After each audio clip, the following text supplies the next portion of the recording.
Vamos abrir as nossas Bíblias na carta que Paulo escreveu aos Romanos, capítulo de número 5. Aos Romanos, capítulo de número 5, versículos de números 1 e 2. Diz assim a palavra do Senhor: tendo sido, pois, justificados pela fé, temos paz com Deus por nosso Senhor Jesus Cristo, pelo qual também temos entrada pela fé a esta graça, na qual estamos firmes e nos gloriamos na esperança da glória de Deus. Podeis assentar. Meus irmãos, eu vou reprisar uma mensagem que há alguns domingos para trás eu preguei, para tomá-la como um gancho para seguir em outras ênfases relacionadas. E foi uma mensagem acerca da justificação por meio da fé. Esta doutrina que foi o estopim da reforma protestante do século XVI, é, como Lutero o compreendeu, o coração do Evangelho. Essa doutrina é o centro da Bíblia, porque diz respeito a como nós, sendo pecadores, podemos ser aceitos diante de um Deus justo. A justiça de Deus clama por punição contra o pecado, e nós somos pecadores. Como podemos ser aceitos por um Deus justo? O Evangelho, na doutrina da justificação pela fé, é a resposta a essa pergunta. Os reformadores diziam, tanto Lutero como João Calvino, que essa doutrina, ela decide se uma igreja ainda está de pé ou se ela já caiu. Se ela não for mais pregada, então nós temos uma igreja arruinada e perdida, porque ela é a razão da igreja, já que a igreja nasce do Evangelho, e essa doutrina é o coração do Evangelho. Historiadores falaram do impacto que a compreensão desse ensino tinha sobre aqueles que, iluminados pelo Espírito Santo, o recebiam, principalmente nos séculos 16 e 17. Isso porque, irmãos, aqueles que compreendiam a justificação pela fé, como Lutero o compreendeu, e outros, estavam dispostos a enfrentar toda a oposição. Lhes vinha uma coragem em relação às suas convicções. A bula papal, ameaçando Lutero de excomunhão, não o intimidou. Ela foi levada às chamas na presença de estudantes e professores nas proximidades da Universidade de Wittenberg. Estando diante do imperador, na dieta de Worms, Lutero não retrocedeu, mas bateu o pé e disse: aqui estou, não posso agir de outra maneira, não posso me retratar. Minha consciência é prisioneira da palavra de Deus. E toda a questão foi em função dessa doutrina. Ele opôs-se à venda das indulgências, porque elas criavam um caminho econômico para a pessoa receber um certificado de absolvição.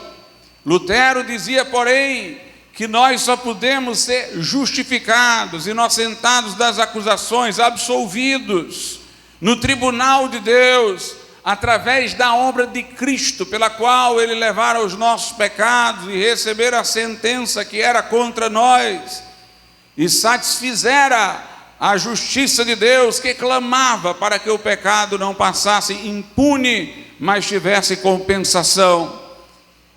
Mediante o arrependimento, pelo qual vemos a necessidade de ter Jesus Cristo morrido na cruz, e mediante a fé, pela qual nós recebemos o perdão de pecados que vem pelo seu sangue vertido, é que nós somos então absolvidos diante de Deus, não por justiça própria, a partir das nossas obras, porquanto nunca mereceremos a salvação, mas através da justiça de Cristo, que é nos imputada, como os nossos pecados lhe foram imputados quando ele os levou ao madeiro sem que os tivesse praticado, nós agora também levamos a sua justiça sem que ela fosse aquilo que praticamos, mas levamos sua justiça como nossa diante de Deus. Sua retidão é-nos atribuída, contabilizada a nosso favor, e assim somos justificados.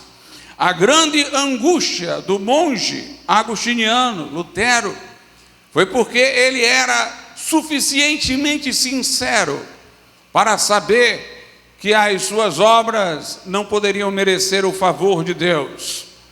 Indo ao confessionário, as dúvidas permaneciam sobre se haveria ele obtido a absolvição, as penitências e peregrinações não lhe pareciam ser uma satisfação adequada para os pecados que ele cometera. E ele, naquela angústia, para encontrar um Deus misericordioso que o pudesse aceitar, leu a carta de Paulo aos Romanos, entendeu o sacrifício perfeito de Cristo na cruz, substitutivo, onde lá ele sangrou pelos nossos pecados para que nós pudéssemos levar os privilégios da sua vida obediente, acerca da qual dera testemunho o Pai, quando dissera por diversas vezes: este é meu filho amado, em quem me comprazo, a ele ouvi. Então, quando ele entendeu que Deus o aceitava, isso deu-lhe uma força moral incomum. Ele celebrou, como Paulo aos Romanos capítulo 8, se Deus é por nós, então quem será contra nós? Se Deus é quem nos justifica, quem poderá nos condenar?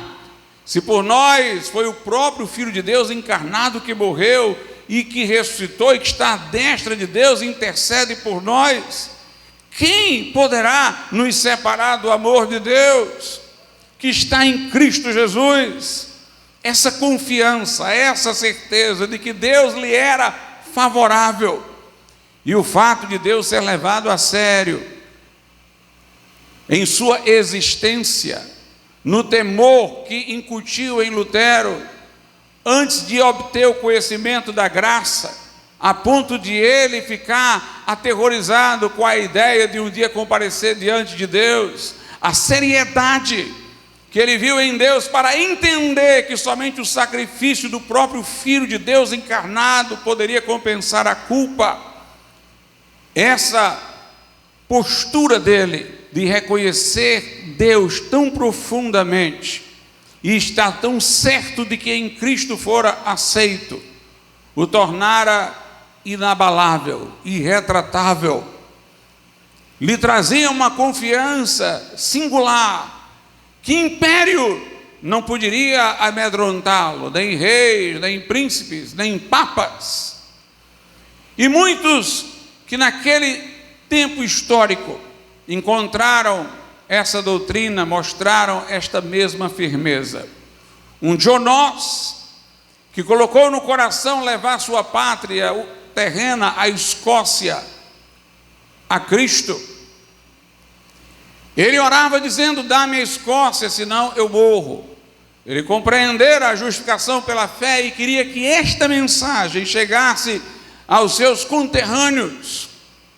Ele pregou com uma fibra incomum. A rainha da Escócia dizia temer mais a pregação de John Knox do que os canhões da Inglaterra voltados para ela. Ele foi preso, levado às galés, de alguma maneira solto, voltou à Escócia, entrava, saía devido à perseguição, mas no final ele conduziu a Escócia a abraçar a mensagem da graça. O que dava esta firmeza a estes homens, que morriam cantando nas fogueiras da Inquisição, que não se dobravam às ameaças, a certeza de que Deus lhes era favorável, de que haviam sido aceitos diante de Deus. O homem, em suas ameaças, era pequeno demais, quando muito lhes poderiam subtrair a vida terrena, mas não poderiam tirá-los da presença de Deus, e subtraídos desta vida terrena, estariam ainda mais próximos de Deus, porque entrariam no céu. Portanto, meus irmãos, não é uma doutrina para ser apreendida apenas com o intelecto. É preciso que nós a aprendamos existencialmente, por ver a gravidade do nosso pecado, a seriedade do juízo, a seriedade de Deus, e para que nos arrependamos profundamente da nossa vida insatisfatória para com Deus e acorramos a Cristo com uma confiança absoluta no que Ele fez por nós na cruz e na certeza de que por meio dEle Deus nos aceita, Deus nos recebe. Quando nós vemos tempos como os de hoje, em que esta doutrina é pregada, mas nós não vemos tantos corajosos aparecendo, parece-nos que as pessoas estão apenas repetindo-a mecanicamente, como quem a aprendeu de um catecismo, mas ainda não a compreenderam existencialmente nessa libertação da necessidade de agradar a homens, ao mundo, porque Deus está a favor delas e diz: nunca te desampararei, nunca te deixarei. Quando nós fomos criados, diferentemente dos animais, disse eu noutra mensagem, que tiveram sua criação aos pares, macho e fêmea, nós fomos criados sucessivamente, homem e depois mulher, exatamente para que o homem não achasse que sua completude estaria apenas no relacionamento com a mulher, com o seu par, na linha horizontal. A primeira pessoa com quem o homem falou, dialogou e recebeu instruções foi Deus. O relacionamento primeiro é com Deus, por isso a lei é resumida neste mandamento: ama o Senhor teu Deus de todo o coração, alma, força e entendimento. E apenas o segundo, que é semelhante a este, vai para a linha horizontal: e ama o teu próximo como a ti mesmo. Nós fomos criados por Deus e para Deus, para termos a nossa plenitude em Deus, para termos a nossa condição plena em Deus. Mas quando o primeiro homem pecou, ele separou a humanidade em sua descendência e na sua própria pessoa de Deus. Deus havia dito que se ele comesse da árvore, no dia em que comesse, morreria. Satanás seduziu, criou ilusões de que o homem comendo da árvore tornar-se-ia como Deus, independente de Deus, portanto autossuficiente. O homem caiu naquele engano e sedução, juntamente com a mulher, e transgrediu o mandamento divino. Morreu naquele mesmo dia, não digo fisicamente, Adão continuou a existir por muito tempo, mas morreu espiritualmente. A palavra morte na Bíblia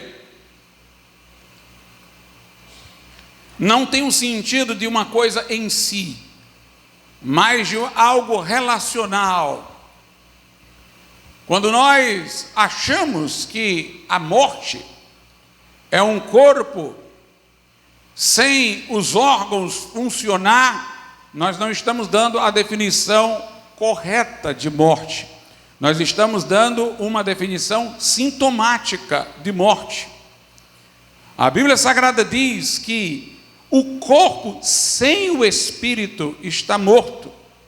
O que caracteriza a morte do corpo é que o espírito se ausenta do corpo. Consequentemente, tudo mais no corpo perde sua vitalidade, porque o nosso espírito é para o nosso corpo a fonte de vida. Ausente o espírito, o corpo morre.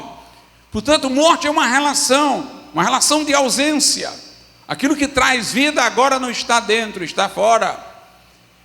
E a morte espiritual, ela tem seus sintomas, suas características. Ela deixou em nós suas depredações. Mas a morte espiritual é a separação de Deus, do próprio espírito do homem que dá vida ao corpo enquanto está nele, do espírito de Deus que dá vida espiritual a este espírito. Então, quando o homem caiu, ele morreu espiritualmente.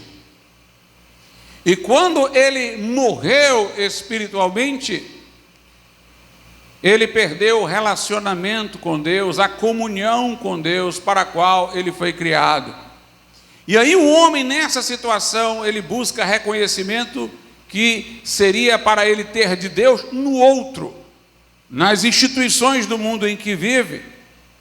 Nós vemos uma sede de reconhecimento nas pessoas, porque nós somos seres pessoais. Um ser pessoal, ele é um ser relacional, ele é um ser que se envolve num feixe de relações, que não se isola como numa ilha. Nós nem desenvolvemos os caracteres humanos de racionalidade, de fala, se antes que isso surja em nós estejamos abandonados numa floresta. Se conseguirmos sobreviver, manteremos formas de agir parecida com a dos brutos, porque nós desenvolvemos nossa humanidade em relacionamento. E meus amados irmãos, o homem sem Deus, ele fica querendo reconhecimento do outro, como se fosse aquele para o qual ele foi primeiramente criado, que é o de Deus. E como nenhum outro pode satisfazer como Deus satisfaria, ele fica migrando, buscando outras e outras formas de reconhecimento, como se a quantidade se transformasse em qualidade, como se a soma do menos pudesse dar o mais, ou melhor, o infinito, o que não é possível. Então nós temos as pessoas à procura de reconhecimento, muitos que pecam no desejo de serem reconhecidos. Tem homens que adulteram, porque seduzidos por alguma mulher, eles até poderiam resistir, talvez naquele momento, cansados fisicamente, não estão nem dispostos a praticar o pecado, mas acham que se eles não cederem, aquela mulher vai pensar que eles não são suficientemente homens, e aí eles se entregam ao pecado. Alguns gostam de uma mesa de bar e de ficar com a bebida, para que não se vejam na companhia de outros homens, de uma maneira que possam ser compreendidos como sodomitas. Então, para poder mostrar masculinidade, estamos aqui porque estamos bebendo. E a bebida é um fator de reconhecimento naquele grupo, de sinalização, talvez até de masculinidade. Mulheres cujos maridos não cobram delas, que venham a se pintar, se maquiar, que preferem até sem isso, elas usam isso, porque elas não querem ficar em desvantagem na concorrência com as outras, porque serão objeto de comparação com outras. Aquela ali está mais bem vestida, essa daqui não está. Há costumes esquisitos das mulheres de não revelarem sua idade na sociedade, não quererem dizer sua idade, pintarem os cabelos para mostrar uma juventude que não cessa, de não terem num evento o mesmo vestido que outras têm. São todas formas de reconhecimento fútil, irmãos, deste mundo, porque há morte, há vazio dentro dessas pessoas, e elas querem a todo custo serem reconhecidas. Pessoas usam a internet para mostrar sempre imagens de uma juventude que não cessa, mesmo estando envelhecendo. Há muitos que querem ser youtubers para terem muitas visualizações. Eles sentem uma carência de reconhecimento. Alguns não têm nem filosofia. Eles dizem o que está na moda. Eles dizem o que está na onda, na crista da onda, que é o que vai dar a visualização.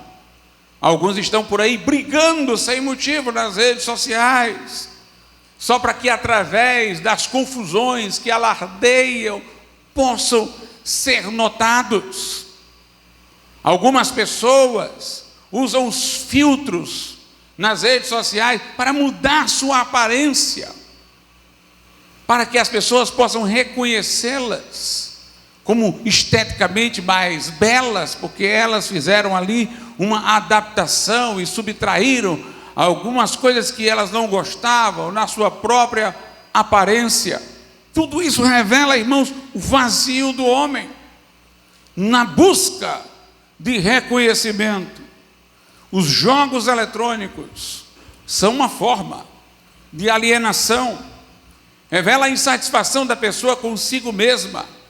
Então ela se imagina dentro daquele jogo eletrônico uma outra figuração. Ela sente um prazer momentâneo de ser aquele tipo que está ali representado. E ela tem um prazer naquele momento, porque ela pode não ter tido sucesso de outras formas de reconhecimento, mas ali ela se enxerga a si própria, reconhecendo-se, e é um vício, como fumar, como beber, porque cria uma engrenagem mental, onde a pessoa deseja sempre aquela alienação. Nós vemos hoje tantas pessoas querendo mudar de gênero, como dizem, né? Exatamente por causa de uma necessidade de ter uma vida de outro estilo, porque não se sentem realizadas na vida que têm, não obtiveram o reconhecimento que lhes deu a satisfação, e elas pensam: será que o problema é porque eu sou homem? Se eu agora figurar como mulher, eu vou começar tudo de novo, eu vou criar uma outra perspectiva. E geralmente quando a pessoa faz essa transição de gênero, ela ganha os holofotes, ela ganha a atenção. Pessoas invisíveis se tornam visíveis. E por isso que é tão tentador uma coisa desse tipo.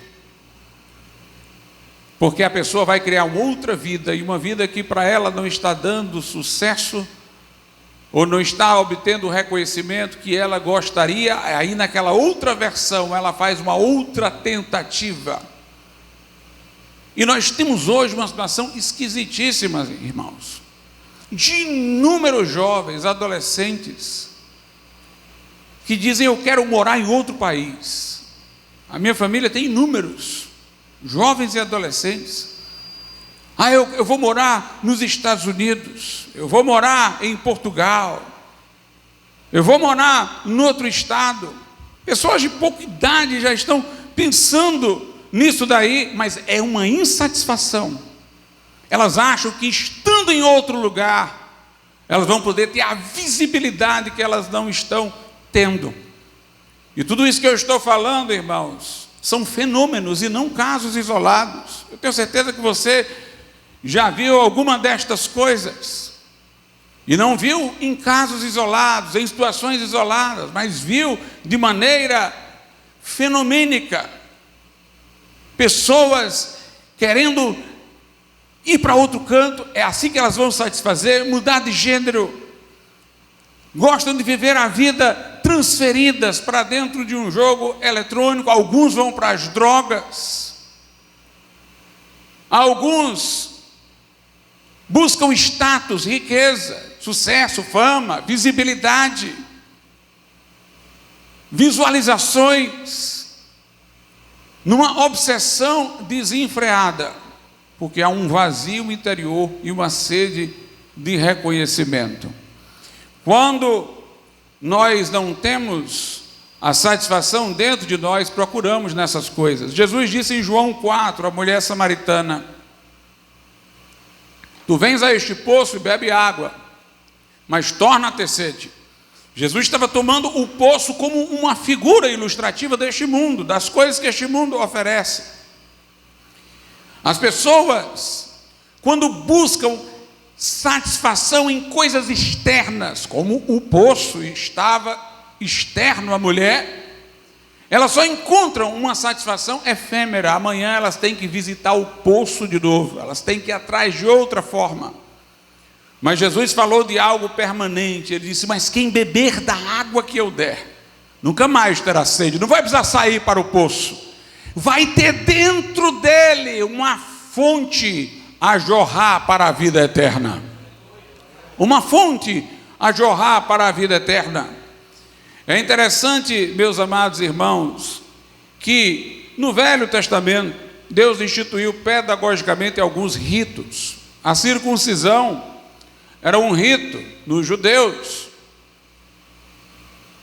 pelo qual o judeu se sentia numa aliança com Deus, aquela que Deus fez com Abraão, e sob as promessas que Deus havia feito a Abraão.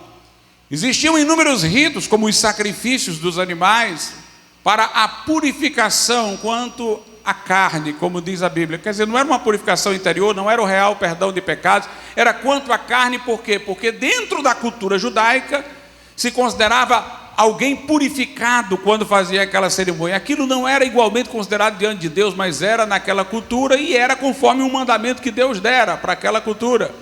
Eles não podiam comer de certos animais, eram impuros. E Deus havia estabelecido tudo isso para criar elementos prefiguradores do sacrifício de Cristo, ou então para impedir que os judeus fossem absorvidos por culturas pagãs, porque quando levados em cativeiro, eles não iam comer na mesma mesa que os gentios, não iam comer das coisas que eles comiam, e assim eles preservariam sua identidade. Os propósitos desses ritos de purificação do lado externo, só figurativo, só quanto a carne, para usar a Bíblia, no que ela tomou como expressão para designar isso, esses ritos tinham valor apenas se o símbolo fosse compreendido. Mas os judeus começaram a tomar os ritos como forma de reconhecimento. Então eles olhavam para os gentios e diziam: nós somos superiores, porque nós somos circuncidados, nós somos descendentes de Abraão. Houve um desvio de finalidade. Em vez de eles aprenderem do significado daqueles ritos, eles usavam para se sentir superiores.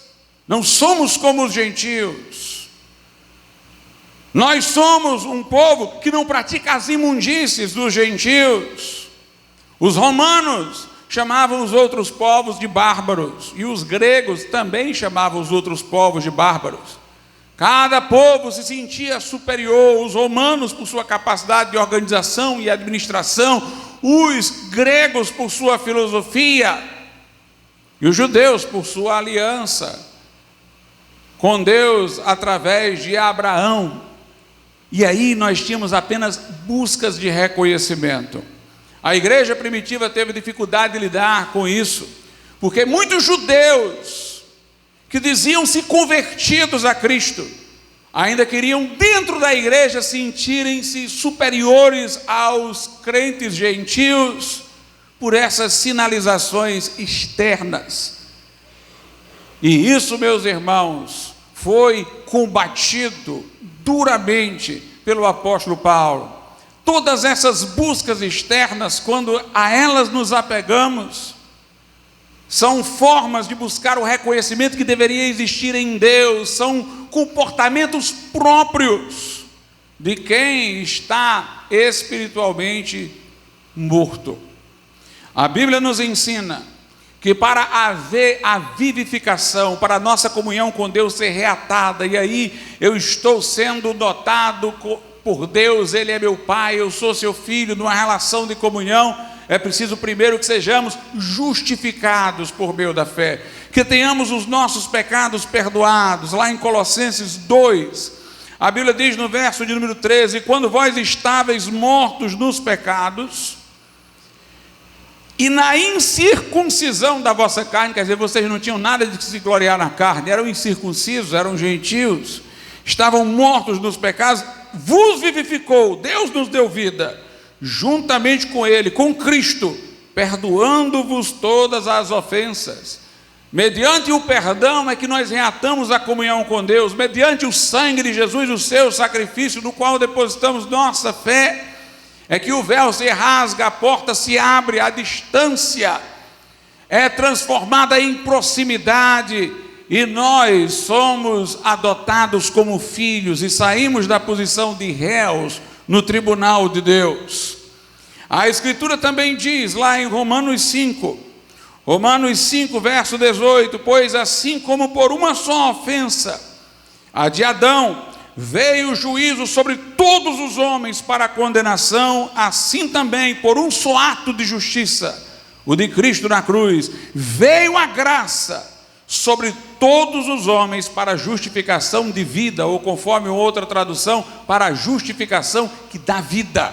Quando nós somos absolvidos no tribunal de Deus, nosso espírito distante de Deus é reaproximado, o Espírito de Deus vem habitar em nosso espírito, nós recebemos vida. Por isso essa experiência de ser justificado é gloriosa. Não apenas eu sei que eu fui perdoado, mas Deus agora me é próximo, o Espírito de Deus habita em mim, eu não preciso buscar reconhecimento lá fora, eu tenho o próprio Espírito de Deus no meu interior. Por isso que quando alguns queriam reconhecimento por serem de Pedro, de Paulo, Paulo disse: vocês são templos do Espírito Santo, vocês não sabem disso, vocês são habitados pelo Espírito Santo de Deus.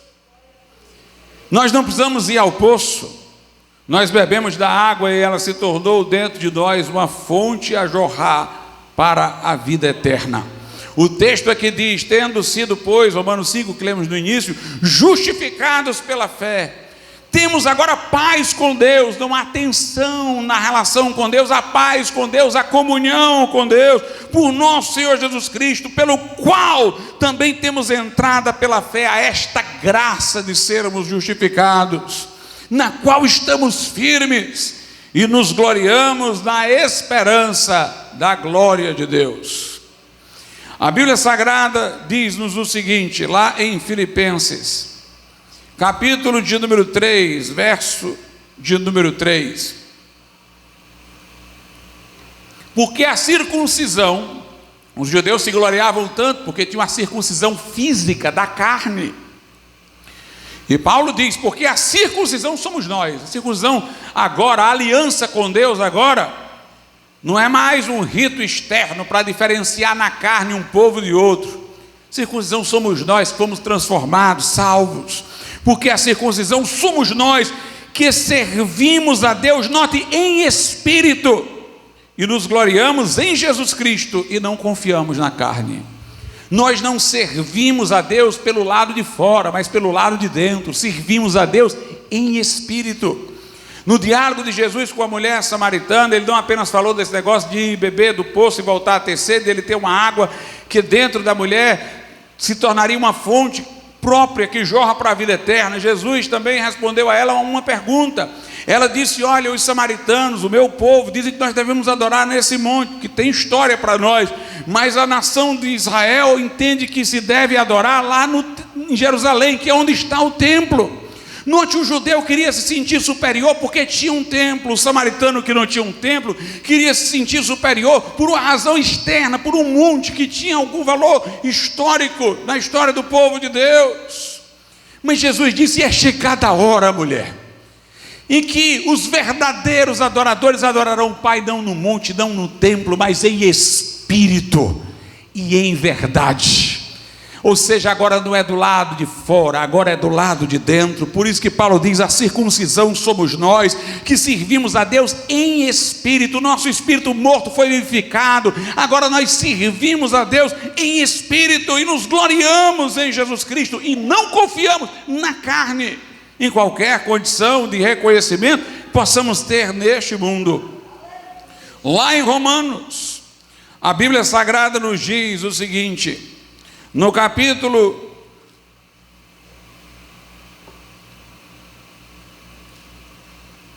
de número 7, aos Romanos 7, veja aí a partir do verso de número 4: assim, meus irmãos, também vós estáis mortos para a lei pelo corpo de Cristo. O que é que ele quer dizer com isso? Ele quer dizer que se Jesus levou os nossos pecados em seu corpo ao madeiro e deixou-se traspassar e os nossos pecados foram destruídos em seu corpo, então é como se nós tivéssemos para a lei de Deus morrido. A lei de Deus não está clamando por castigo contra nós, porque Jesus estava lá em nosso nome na cruz, nos representando. A lei nos puniu em Cristo. Cristo foi punido em nosso lugar. Então nós estamos mortos para a lei já estabeleceu sua sentença e foi cumprida contra nós lá na cruz de Cristo. Mas aí segue: assim, meus irmãos, também vós estáis mortos para a lei pelo corpo de Cristo, para que sejais de outro, daquele que ressuscitou dentre os mortos, para que a gente seja de Jesus, a fim de que demos fruto para Deus. No verso de número 6 diz: mas agora, tendo sido libertados da lei, tendo morrido para aquilo que estávamos retidos, que era a lei que nos segurava para penalizar, mas agora não nos segura, Jesus pagou o preço por nós. Mas agora, tendo sido libertados da lei, tendo morrido para aquilo em que estávamos retidos, para que sirvamos em novidade de espírito e não na velhice da letra.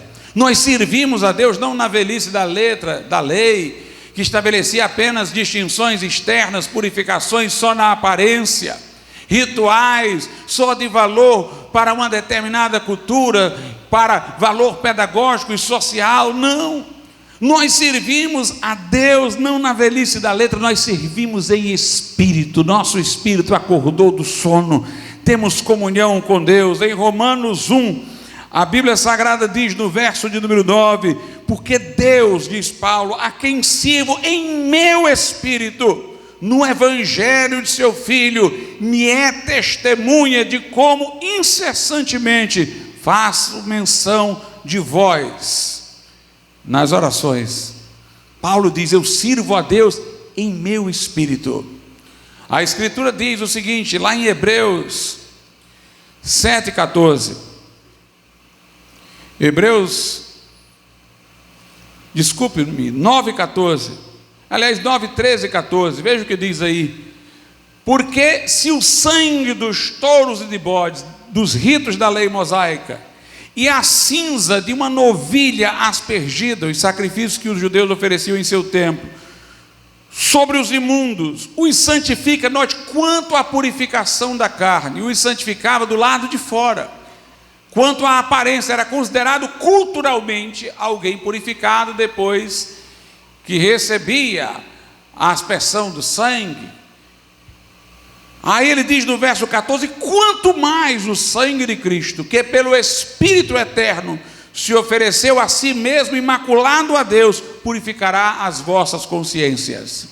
Enquanto que os ritos da lei só purificavam culturalmente segundo a carne, o sangue de Cristo purifica a nossa consciência, tira o fardo e o peso da culpa, porque nos reconcilia com Deus. Quanto mais o sangue de Cristo, que pelo Espírito eterno se ofereceu a si mesmo imaculado a Deus, purificará as vossas consciências das obras mortas, para servirdes ao Deus vivo.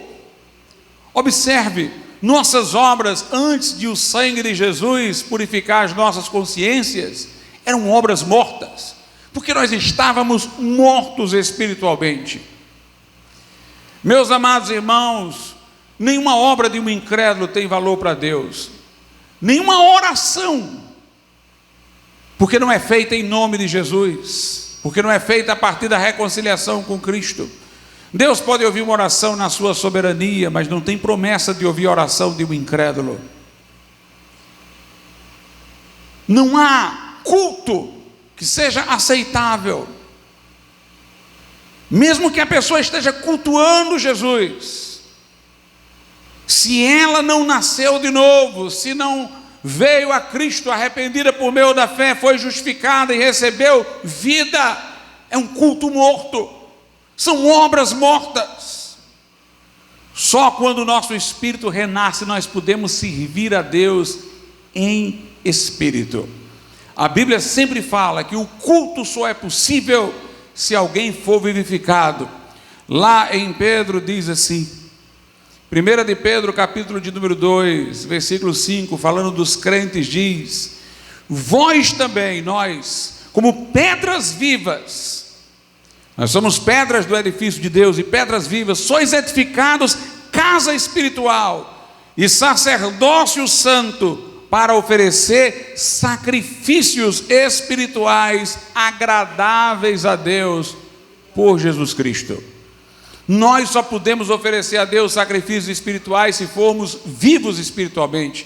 Nós só podemos oferecer a Deus sacrifícios espirituais, que é um culto que Deus recebe, se for o culto por intermédio de Jesus Cristo. Se uma igreja se propõe a ser mediadora do culto enquanto instituição, se um sacerdote julga-se pôr-se entre o povo e Deus para levar o culto a Deus em mediação, se alguém ora aos santos e cultua e celebra outras pessoas que não Jesus, ela não está oferecendo os sacrifícios espirituais que são exclusivamente por Jesus Cristo e para aqueles que foram justificados por graça mediante a fé. Lá em Hebreus, capítulo 13, verso de número 15, diz: portanto, ofereçamos sempre por Ele, por Jesus, a Deus, sacrifício de louvor, isto é, fruto dos lábios que confessam o seu nome. Meus irmãos, nós temos o privilégio de cultuar a Deus. A Bíblia diz que de alguma maneira, enquanto nós cultuamos ao Senhor, nós entramos no Santo dos Santos, no santuário celestial, em espírito, não na carne, mas entramos na presença de Deus pelo sangue de Jesus. Que privilégio! Os homens por aí afora é só rotina, mas nós temos o culto verdadeiro. Os fariseus, que confiavam em suas próprias obras, que se gloriavam na carne, não apresentaram a Deus um culto, uma oração ou um louvor que tivesse sido aceito. E os fariseus buscavam reconhecimento uns dos outros. Jesus disse em João 5,44: vocês não podem crer porque buscam honra uns dos outros e não aquela que vem só de Deus. Os fariseus gostavam dos primeiros assentos, dos lugares privilegiados, gostavam das saudações nas ruas, faziam longas orações para serem vistos apenas pelos homens, davam esmolas de maneira ostensiva para serem vistos, porque viviam de um reconhecimento religioso, não prestavam culto verdadeiro a Deus. O culto verdadeiro a Deus é de quem não tem mais busca do reconhecimento humano, encontrou reconhecimento em Deus, tem vida e comunhão com Deus, serve a Deus em espírito através de Jesus Cristo. Voltemos, entretanto, a Romanos capítulo de número 5. Romanos 5.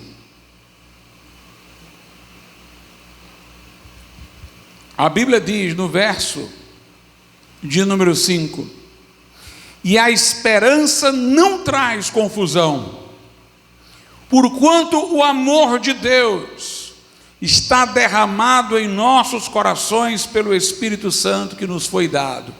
Depois que fomos justificados pela graça mediante a fé, nos gloriamos na esperança da glória de Deus. O amor de Deus foi infundido em nosso coração. Quando nós somos justificados, irmãos, o que vem ao nosso coração é gratidão. Eu era cego e agora vejo. Eu estava morto e revivi. Eu estava perdido e fui achado. Eu andava morto em delitos e pecados, fazendo a vontade da carne e dos pensamentos, andando segundo o príncipe das potestades do ar, segundo o espírito que opera nos filhos da desobediência. Mas Deus, sendo rico em misericórdia, pelo muito amor com que nos amou, nos deu vida juntamente com Cristo. Paulo diz: Jesus veio para salvar os pecadores, dos quais eu sou o principal. Não sou nem digno de ser chamado apóstolo, sou o mínimo de todos os santos, mas aprove a Deus revelar o seu Filho em mim. Que coisa gloriosa, vem gratidão. Mas, meus irmãos, se nós estivéssemos entregues ao nosso próprio amor natural para servir a Deus, esse amor natural é frágil demais, porque ele está danificado pelos efeitos do pecado. A Bíblia diz que para que nós que já queremos amar a Deus, possamos amar a Deus com um amor firme, Ele coloca o seu próprio amor dentro de nós, para que o amemos com o mesmo amor com que Ele nos amou. O Espírito Santo comunica o amor de Deus ao nosso coração. Por isso que lá em Romanos 15:30, diz Paulo: e rogo-vos, irmãos, por nosso Senhor Jesus Cristo e pelo amor do Espírito, que combatais comigo nas vossas orações por mim a Deus. Nós temos o amor de Deus em nosso coração para amarmos a Deus com o amor com que Ele nos amou. Somente depois da fé podemos fazer alguma boa obra, porque enquanto eu estou endividado com Deus e não resolvi isso, quando eu estou numa situação de culpa diante de Deus que ainda não foi remediada pelo sangue de Cristo, toda obra que eu faço, eu a trago para a minha memória como um argumento para Deus me perdoar. Ah, mas Senhor, eu posso pecar, mas eu faço tanta coisa boa. É o que as pessoas dizem. Você vai evangelizar alguém, a pessoa diz: não, mas eu faço muita coisa boa. Mas você é pecador? Não, todo mundo é pecador, todo mundo falha. Mas eu faço isso daqui, e Deus vai levar em conta. Na hora que você usa o que faz de bom como barganha, você já pecou. Imagine um trabalhador que deve trabalhar para você 5 horas, ele trabalha 4, erradamente. Aí ele alega: não, mas eu trabalhei 4 e fiz tudo direitinho. Ele tinha a obrigação de fazer tudo direitinho durante as 5 horas. O que ele fez direitinho nas 4 já era a obrigação dele, não vai compensar a 5ª hora que ele negligenciou, não. Mas é assim que as pessoas usam, elas querem usar como um argumento. Então esta obra fica poluída, porque ela é usada como instrumento de barganha, porque ela não é feita desinteressadamente por puro amor, ela é feita com interesse. E ainda que não seja no primeiro momento, logo em seguida o interesse entra para usá-la de maneira contábil no argumento com Deus. Todas as obras do incrédulo são mortas por isso, são maculadas, porque são usadas como crédito de compensação por aquilo que não pode compensar, por aquilo que já era obrigação fazer e não foi feito. E nós temos aí, irmãos, a incapacidade de o homem incrédulo fazer qualquer obra que agrade a Deus. Ele não faz nenhuma obra sequer que satisfaça a Deus. Nós temos uma passagem na Bíblia, lá em Mateus 25, em que Jesus separa os justos e os injustos, e ele diz assim para os justos: isso vai acontecer depois da grande tribulação, no juízo das nações. Ele vai dizer: olha, eu tive fome e vocês me deram de comer, se referindo aos discípulos judeus que eles abrigaram. Eu tive fome e vocês me deram de comer, eu tive sede, vocês me deram de beber. E os justos dirão: quando, Senhor, nós fizemos isso? Note, nada eles fizeram tentando contabilizar, eles faziam o bem na espontaneidade, sem que nem soubessem que estavam fazendo. Era o fruto do Espírito, como diz a Bíblia. Um fruto difere de uma obra, porque não é produto de deliberação, é o que sai de uma natureza transformada por Deus. E Deus derrama o seu amor no nosso coração para que o amemos com o amor com que Ele nos amou. Se o amamos é porque Ele nos amou primeiro, diz a Bíblia Sagrada. E este amor, irmãos, é que dá impulso à nossa santificação. Este amor é chamado fruto do Espírito, o vínculo da perfeição. É o amor que cumpre a lei.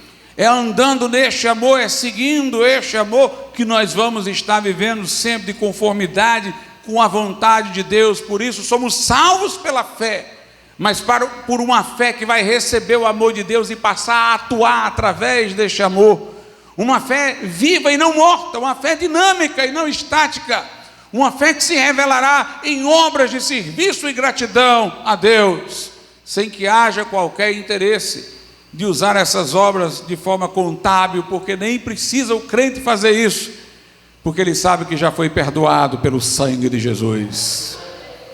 A Bíblia diz lá em Gálatas o seguinte acerca disso. Gálatas capítulo 5, versículo de número 6. Porque em Jesus Cristo nem a circuncisão, o rito externo pelo qual os judeus queriam se diferenciar e serem reconhecidos superiores, porque em Jesus Cristo nem a circuncisão, nem a incircuncisão, que era a posição dos gentios que buscavam reconhecimento de outras formas, pela cultura, pela filosofia, tem valor algum. Em Jesus Cristo nem a circuncisão, nem a incircuncisão tem valor algum, mas sim a fé que opera pelo amor. A fé que opera pelo amor. Meus irmãos, nós não precisamos que outros nos reconheçam ou nos aplaudam. Se Deus é por nós, quem será contra nós? Ainda que todos os homens estejam contra nós, nós somos maioria, porque o Senhor está conosco. Ainda que meu pai e minha mãe me desamparem, o Senhor me acolherá, diz a palavra de Deus. O crente é alguém que não busca fora o reconhecimento deste mundo, porque ele tem Jesus morando em seu coração.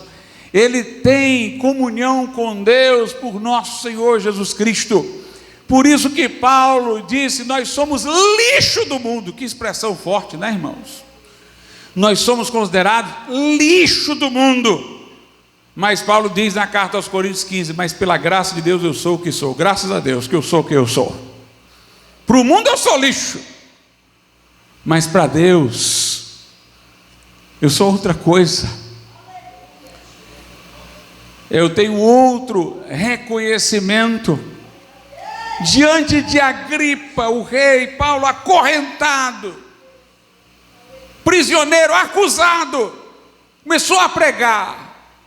O rei Agripa disse: com pouca coisa tu me queres me persuadir a me tornar cristão?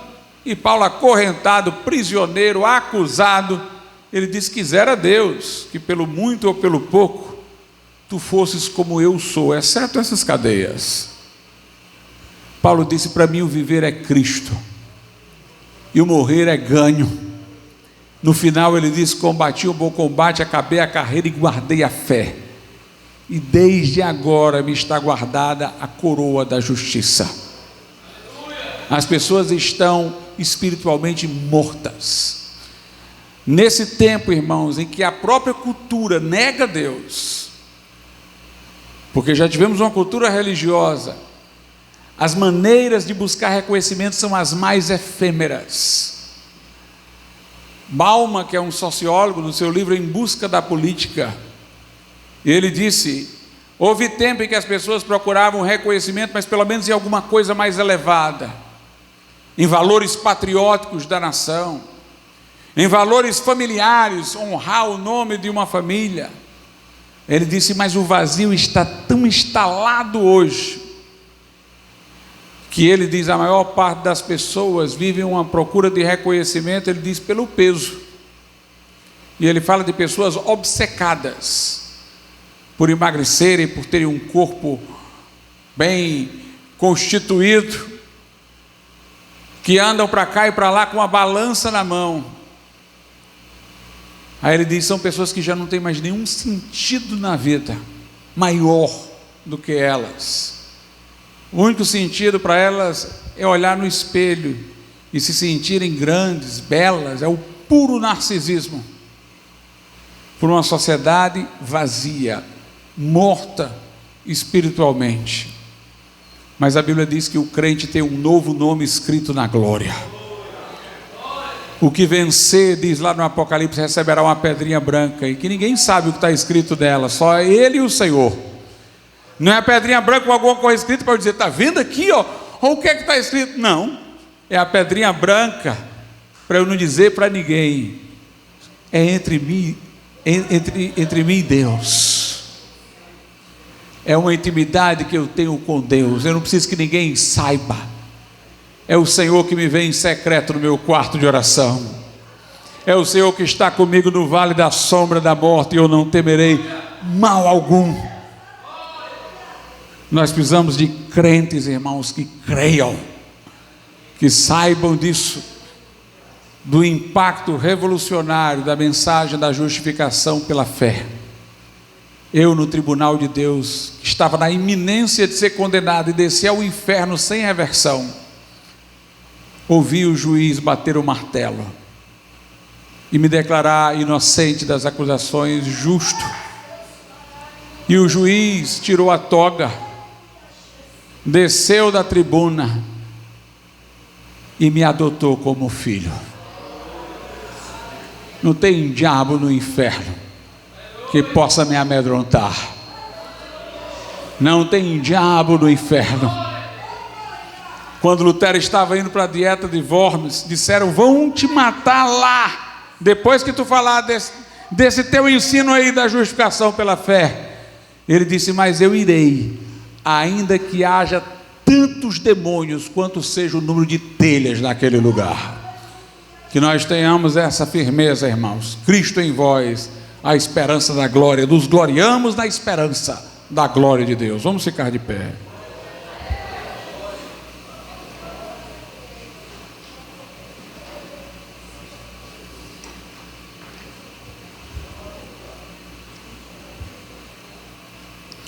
Soberano e altíssimo Deus, nosso Pai, gratos te somos, ó Deus, porque temos em Cristo, meu Deus, este grande privilégio de comunhão com o Senhor, de reconciliação, de paz com Deus, da graça que pelo sangue da cruz cobre as nossas faltas e nos faz aceitos diante do Senhor.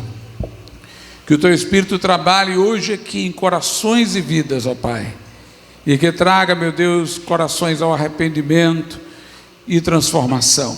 Nós te pedimos isso, em nome de Jesus. Amém. Se nessa noite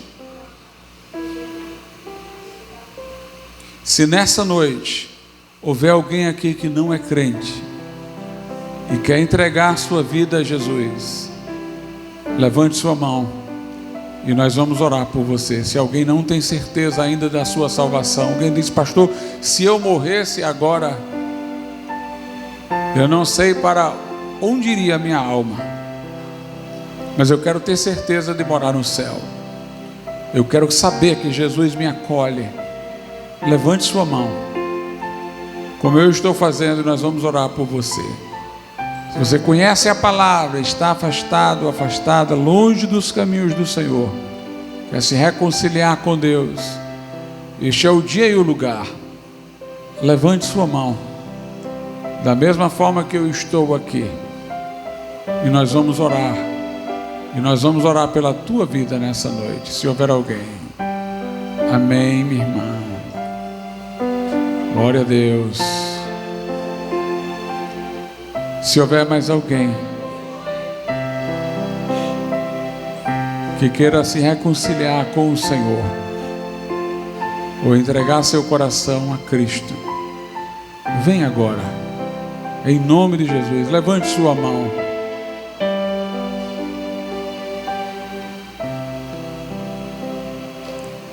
Oremos. Soberano Deus e nosso Pai, nós te louvamos por nossa irmã, Senhor, tão querida, por essa igreja, que está aqui nessa noite, ouviu a Tua palavra, e veio em reconciliação, Senhor, aos Teus braços acolhedores.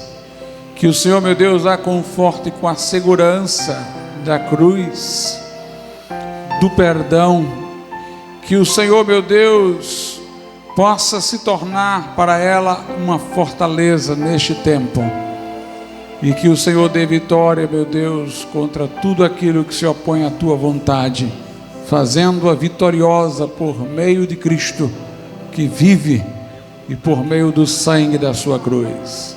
Assim pedimos e agradecemos pela vida da nossa irmã, em nome de Jesus. Amém, Senhor, e amém.